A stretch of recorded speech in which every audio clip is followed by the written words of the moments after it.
funny thing about these is I really don't know what story I'm about to tell till I sit down and then what hits me in the head. Right now, I'm having flashbacks of a guy that I played in college with. And this is one of my buddies that I've played with for years, and he's still a friend of mine and actually lives close to me, surprising. And this is met him back in 1990. Amazing. You just kind of hang on to good friends, and if they're musicians, you kind of have something always in common. It's kind of fun. In the 90s, country music got huge. It crossed over because of Garth Brooks and Alan Jackson and Clint Black and all those guys. And I would go with one of my buddies to this club in Athens, Georgia, see these two guys play. Always fun. Now, where this goes is really just understanding country music. At this point, I am starting to really enjoy country because I'm hearing it every single Tuesday night. I get a call from a guy by the name of Hank Gallops. Now, these are all stories of things that I find fun and not miserable. To me, the horror stories at gigs are frustrating at the moment, but when you look back, they're absolutely fun, and it's a story to tell somebody, and it has myth behind it that can become legend if you tell it to the right people. And there are tons of these things that used to shuffle around on tour buses. People would give cassettes to each other of some guy drunk, falling off stages, raising hell at concerts. There are tons of these things, and there was things in sports like this, but they would circulate between musicians, and everybody could kind of hear these things, and it was always fun in Nashville to hear somebody losing their mind. Those guys that were into the country outlaw scene, they were Unchained. Goodness gracious, Bo Cephas. That was one really talented guy, or is. My goodness, he can play everything and play it well. A prince of country. He was offensive. He could play everything. He wrote everything. Just an extremely talented guy. But his partying kind of took over the talent that this guy absolutely had. I get a call from this guy named Hank Gallops. He lives somewhere outside of Atlanta. He's got gigs all the time booked at fraternities. The fraternity life and playing fraternities is very strange. It's just a very odd scene. Yeah, this story is terrible. I go and I audition for this guy playing country music, and I knew modern country. I did not know outlaw country. I get there thinking I'm about to play Garth Brooks, and I walk into a cat with a mustache straight down like this with handlebars like Hulk Hogan or something. He was playing fiddle. I never played in a band with a fiddle before.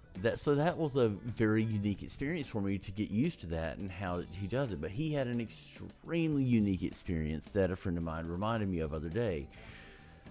We had to travel with this guy a lot because I did the first gig with him, and he had a different bass player. It was an old dude with another big handlebar mustache, looked the part, but he was kind of wanting a different energy. So once again, I called my buddy up. This is a buddy that I've called for a lot of things. Hey man, you want to play bass in a country band? We're all looking for work. We're finding out that original music is a little different. And I did that, and I have stories about that, and I'll share those terrible stories too. My buddy and I take over the rhythm section of this trio.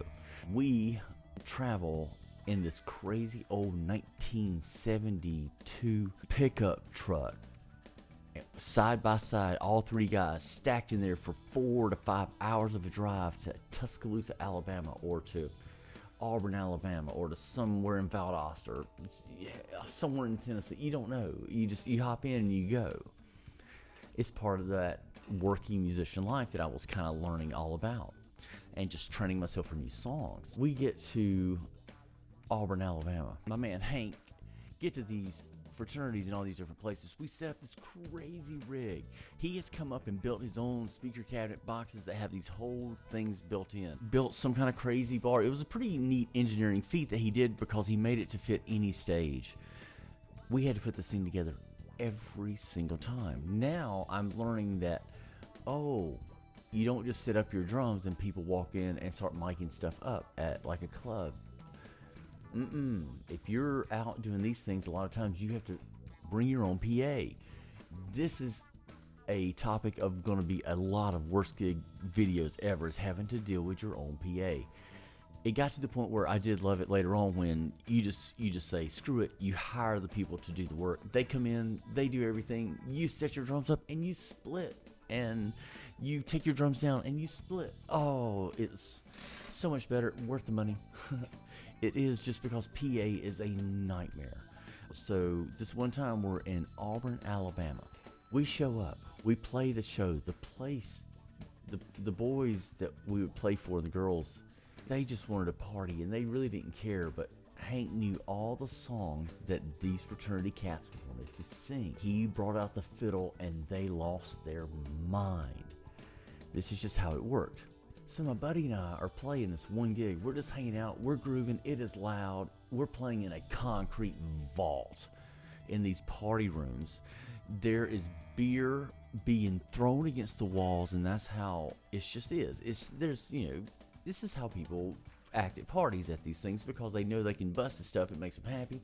They want to do this. It makes a mess, and then they end up with the pledges at the end of the night, drunk, trying to clean these places up as we're tearing down all this gear.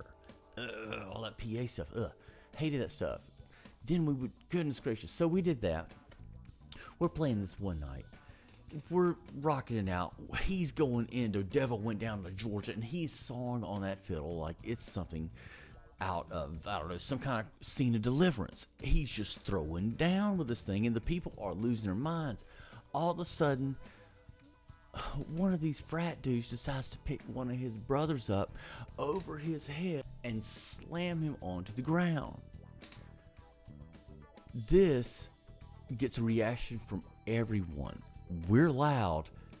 What just happened was crazy, and everybody noticed it, and all of a sudden it was a mass. Moses came in, parted the drunk sea, and goodness gracious, there's a kid on the floor with glass bottles broken everywhere, and he was just thrown down.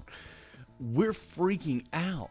Goodness gracious, I'm thinking, my God, what did we just watch? And we're sitting here playing, and Hank cuts us off. No, boy, stop. And he spun around, and it was over. The ambulances are called. Goodness gracious, talk about mood killer. This is the type things that we would see. These people would get so rowdy when he would play the fiddle and play these songs.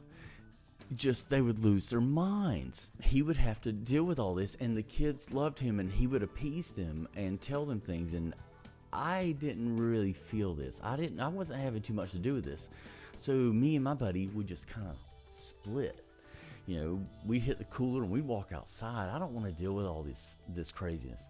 And so I'm just a musician trying to get paid, because this is how I was making kind of my money in college. At the end of the night, then Hank has to deal with all this craziness, find the social chairman who is being carted off to some hospital, and deal with that, and everybody just has to leave. The guys don't want to pay Hank. Well, you didn't get to finish the show, and your contract says that you owe us this amount of time for this money. And if you've ever had to deal with fraternities, this is like this. And you have to fight at the end of the night with drunk guys about contract issues that they have studied over and over before you got there, and then got drunk and now remember what they were thinking of. Well, your contract says you only give this much money, you're not getting paid. My man Hank says that'll be fine, walks back into their dorm room with all his buddies, shuts the door and pulls out I guess something that lets them know that they need to deal with Hank. And we were back in the car. I got an extra $100 and we drove home, because I think Hank was embarrassed that we had to deal with that. I'd never seen anything like that. I'd played in Frat some, but at this point we were just new into this whole circuit, and this was fixing to be a ride. Goodness gracious. At that point I looked over at my buddy and I said, dude, we're paying dues. And he knew it, and this phrase gets used a lot because musicians have to pay your dues. Weirdly, you see crazy stuff and you are the 3 most popular people in a room of 1,000 for about 4 hours. You are looked at constantly, and it was a very strange thing, and I was thinking, goodness, this has to be the worst gig ever. Until he started eating potato chips. Oh, but that's for another time.